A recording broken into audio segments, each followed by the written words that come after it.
দোস্ত, এবার তোর জন্য একটা ফার্স্ট ক্লাস মনের মতো মেয়ে ঠিক করতে হবে, তারপর দুজনার একসঙ্গে বিয়ে। তোদের যা অবস্থা তাতে বিলম্ব মানেই সর্বনাশ। তোদের বিয়ের ব্যাপারটা আগে ফাইনাল করে নি। এই চল তাহলে মাকে বলি। কি বলবি? বলবো বলবো কি বলবো রে দোস্ত, তার চেয়ে একটা হাত সাফাই করে ফেলি। হাত সাফাই? আরে হ্যাঁ, হাত সাফাই। যথাক্রমে পপির মা এবং তোর শ্রদ্ধেয় আব্বাজানের উপর।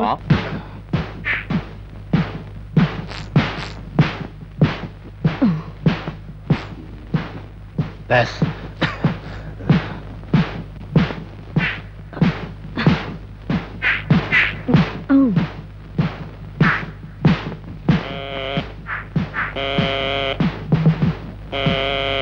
না, টেলিফোন তোলা হবে না। এখন কারোর সঙ্গে কথা বলার সময় নেই। আগে এর একটা স্পর করা দরকার।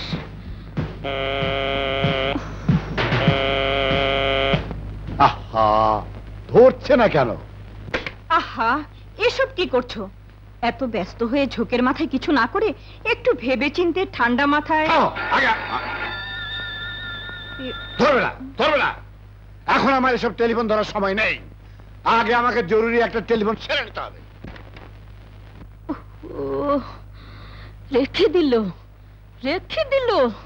শয়তানটা নিশ্চয় বুঝে ফেলেছে। ঠিক আছে, আমিও ধরে আছি, ছাড়ছি না। সরে যাও, সরে যাও বলছি, সরে যাও। বসো।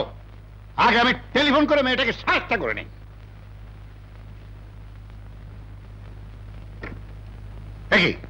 এখনো ছাড়িনি দেখছি। ছাড়বো কেন? ছাড়ার জন্য টেলিফোন করেছি। কে আপনি? আপনি কে? আরে, যার কাছে আপনি টেলিফোন করেছেন? আমি টেলিফোন করেছি মুরাদ নামে একটা বদমাশ ছেলেকে পাকড়াও করার জন্য। এই খবরদার বলছি, আমার ছেলেকে বদমাশ বলবেন না। আমি মুরাদের বাবা। এরে আমার বাবা? কেমন বাবা? ছেলেকে কন্ট্রোল করতে পারেন না? ফের আমার মেয়ের দিকে নজর দিলে চোখ গেলে দেব। কে আপনার মেয়ে? আমার ছেলের পেছনে হাজার হাজার মেয়ে তো করে ঘুরে বেড়াচ্ছে। ও আপনার মেয়ের দিকে নজর দেবে কোন দুঃখে? দুঃখে না, সুখে। ওই বাটপার ছেলে দিনরাত আমার পপির পিছনে ঘুর করে ঘুরে বেড়ায়। কার কথা বললেন? পপি?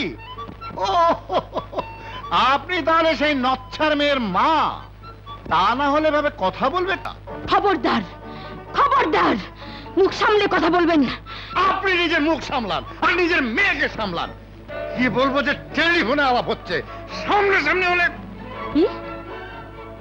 কি সামনাসামনি হলে? আমি কি ভয় পাই? আসেন না, চলে আসেন, দেখি কত বুকের পাটা। আমি কেন যাব?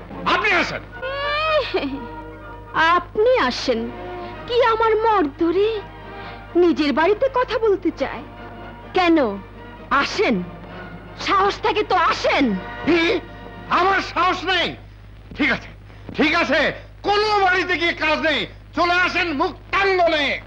আসেন না, আসেন, আমি কাউকে ভয় পাই না। ঠিক আছে, এই আমি বেরোলাম। আজ মুক্তাঙ্গনে ফেসলা হয়ে যাবে। কি পাগলামো করছো? কোনো কথা নয়। আজ আমি দেখতে চাই কেমন মেয়ের কেমন মা। মুক্তাঙ্গন।